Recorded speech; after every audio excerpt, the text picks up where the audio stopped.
सचदेवा साहब, आपके साथ एक बात करना चाहूँगी और वो रिएक्शन के रूप में भी समझना चाहूँगी।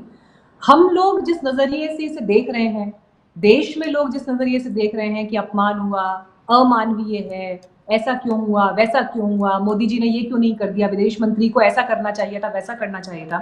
जब 2 देशों की बात होती है, तो क्या ये नज़रिया ठीक है देखने का? या इसमें और बहुत सारी लेयर्स हैं, जिसकी समझ शायद आम लोगों को नहीं है? Great question. एक्चुअली यही फंडामेंटल क्वेश्चन है। हम जिस नजरिए से देख रहे हैं ना, अब ये भी तो देखिए कि उस देश के वासी और उनकी सरकार किस नजरिए से देख रही है। Right, that is one. सबसे पहली बात है, अमेरिका में हैंडकफ हथकड़ियां डालना बहुत कॉमन है। पुलिस छोटे से छोटे शॉप लिफ्टिंग भी आपने करी या ट्रेसपासिंग भी करी, ट्रैफिक में भी आप गलत साइड में आपको गाड़ी रुकाई गई, हैंड कफिंग कर दी जाती है। डिपेंड करता है अलग अलग स्टेट्स के पुलिस लॉज पे। उसके अलावा ये जो डिपोर्टेशन का प्रोसेस है, इसमें डेफिनेटली हथकड़ियां डालते हैं नॉर्मली। डिपोर्टेशन में एयरक्राफ्ट तक, जो एयरक्राफ्ट है वहां पे आपको चढ़ाते वक्त तक इनका स्टैंडर्ड प्रोसीजर है, इनकी जो इमिग्रेशन कंट्रोल जो रिमूवल सर्विस है, कि एयरक्राफ्ट तक हथकड़ियां रहेंगी। अगर एयरक्राफ्ट चार्टर है, सिविलियन, तब उसमें चांस होता है कि शायद प्लेन के अंदर हथकड़ियां ना पहनाई जाएं। बट अगर मिलिट्री एयरक्राफ्ट है, उसके अंदर है, तो 100% उनको बेड़ियां पहनाई जाएंगी, किसी भी देश में भेजे। कोलंबिया में केस हुआ था, जो हुआ, कोलंबिया ने प्रोटेस्ट किया था, ग्वाटेमाला, मेक्सिको। और ये बात अभी की नहीं है, ये बात सालों से चल रही है। इंडिया में भी पहली ऐसी मिलिट्री फ्लाइट्स आई हैं पिछले साल, जो 1001 लोग आए हैं, जयशंकर कह रहे हैं, और ज्यादातर शायद मिलिट्री एयरक्राफ्ट में ही आए हैं, तो उनमें बेड़ियां पहन के आए हैं। That's one.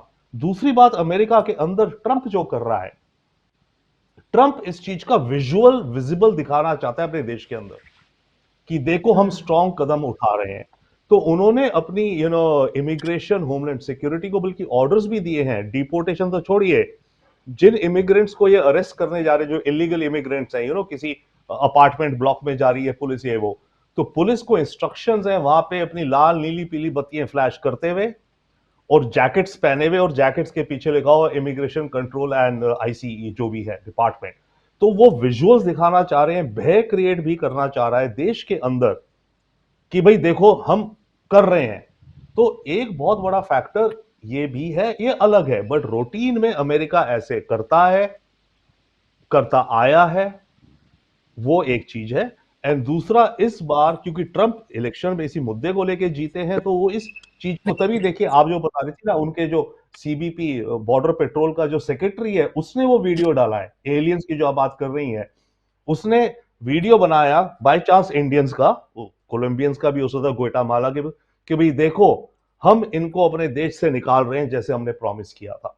तो ये विजुअल्स प्रोजेक्ट भी करना चाह रहे हैं अपने देश के अंदर, कि हम एक तो अपने वोटर्स को कि हम काम कर रहे हैं, दूसरा ये जो इलीगल इमिग्रेंट्स हैं वहां पर उनके ऊपर भय क्रिएट करना चाह रहे हैं, तीसरा ये चाह रहे हैं कि जो भावी आने वाले हैं उनको ये मैसेजिंग दे रहे हैं दुनिया में कि अमेरिका में मत आओ, आओ तो ऐसा हाल होगा।